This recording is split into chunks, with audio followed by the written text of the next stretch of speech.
Okay, so Radim, this is the specs you sent me. So I'm just gonna, here with you, we're gonna go over, I'm gonna go on to screen right, so now you're watching a video of me looking at this portion of your, let's get it all. Yeah. And scroll capture, and done.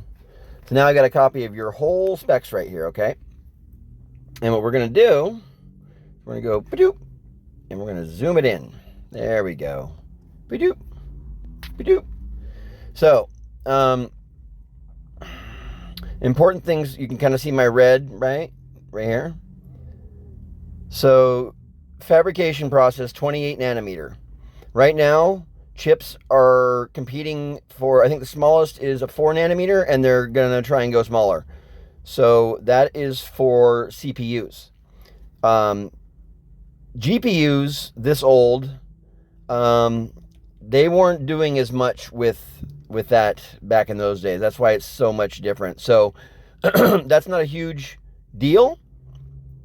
The PCIe 2.0 means that for gaming and things with high frame rates, that it's going to be slower. So what you can do if you want to know the difference is, I wouldn't compare it with 3.0. I would compare it with the stuff of today. Because we're trying to buy a video card that's PCIe 4.0 x16. And so you're just wasting a lot of money at that point. But 2.0 is like half of 3.0 is half of 4.0. So you definitely don't want to buy that video card. Do not, I forbid you from buying that video card. I think we can make your computer get close to being pretty fast with RAM. So you got GDDR5, that's fine, but we're going to try and find a video card that will fit your computer. So it's going to be the limitation of video card, and this is how you want to do it. You want to do a Google search for workstation video card PCIe 2.0 x16 Windows 11. So you want to find a video card that fits that. That's the bus interface. That's how it connects with the video card. So as long as it has that, and that you have the right power cords for it, that's the other thing, the types of power that it receives. Oop, I didn't mean to do that. So I guess we can just exit out of here. We'll discard that. And I'm still in the thing. So that's important to know.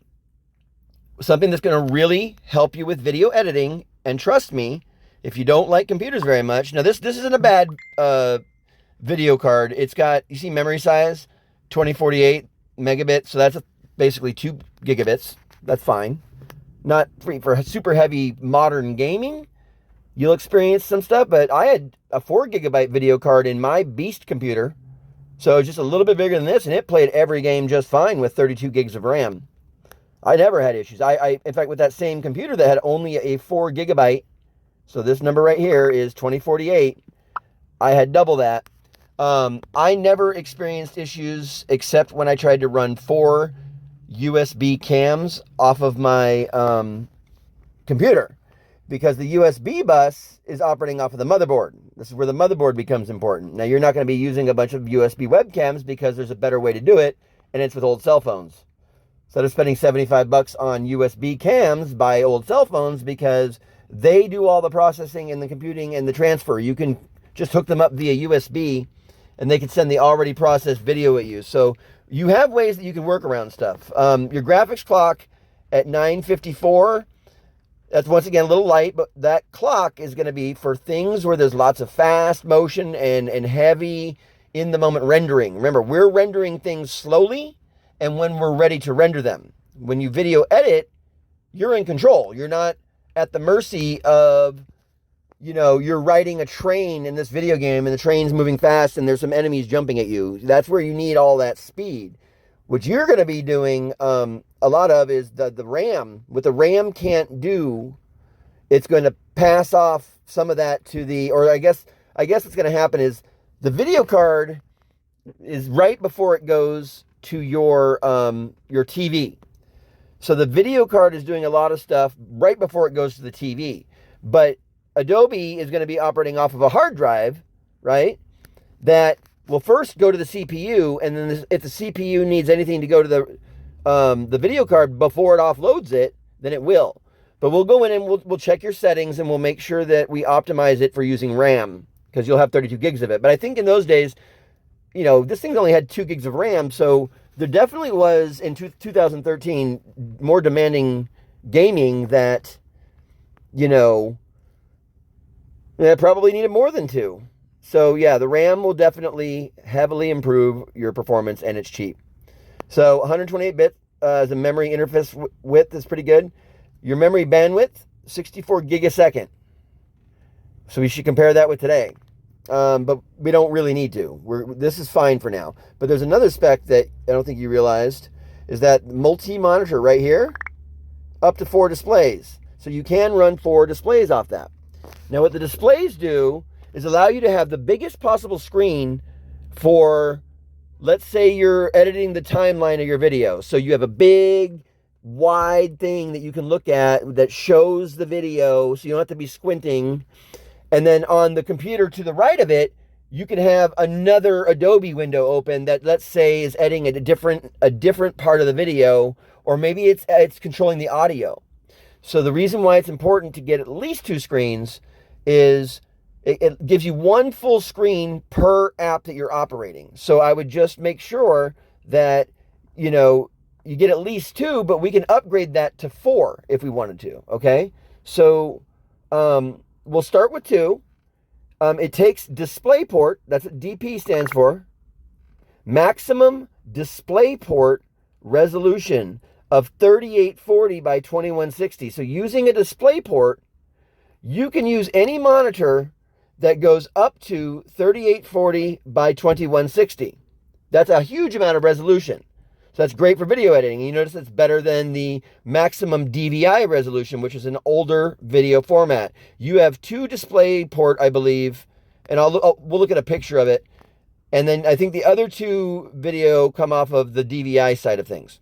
So we at least get 2, and then you can use a couple of older monitors on maybe smaller monitors that are above, like having a dual monitor on your desk, and then just mount to the wall a couple of older small monitors, and you can use all of them as long as you have the RAM.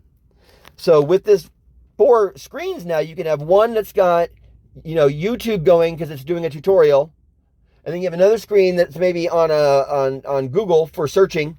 So you have a web page open for searching, you have a web page open for watching YouTube, and then the 2 big screens in front of you are both Adobe at the same time, or Adobe and something else that maybe Photoshop. Maybe you want Adobe Premiere on the left, Adobe Photoshop on the right, and you're quick editing a photo on the right because you want to put it in the video on the left.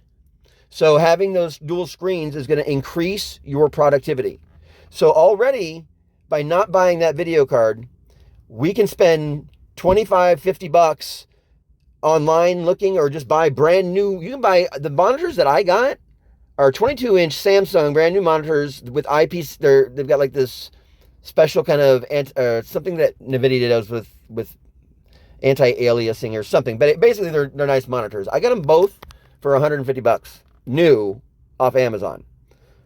You can go to Samsung Direct and buy from their factory reconditioned. So for $150, you can get 2 brand new monitors that are amazing. Boom. They take DisplayPort. Boom. So you've already spent less than the video card, and you're getting more out of it than the one video card would get you with your current monitor. So RAM, maybe buy 2 monitors, and we just stick with that and check it out. So this is all the video card. I don't think you sent me anything on the motherboard. Yeah, dude, I need motherboard. So I'm going to close this video, and then I'm going to message you to send me the specs for the motherboard.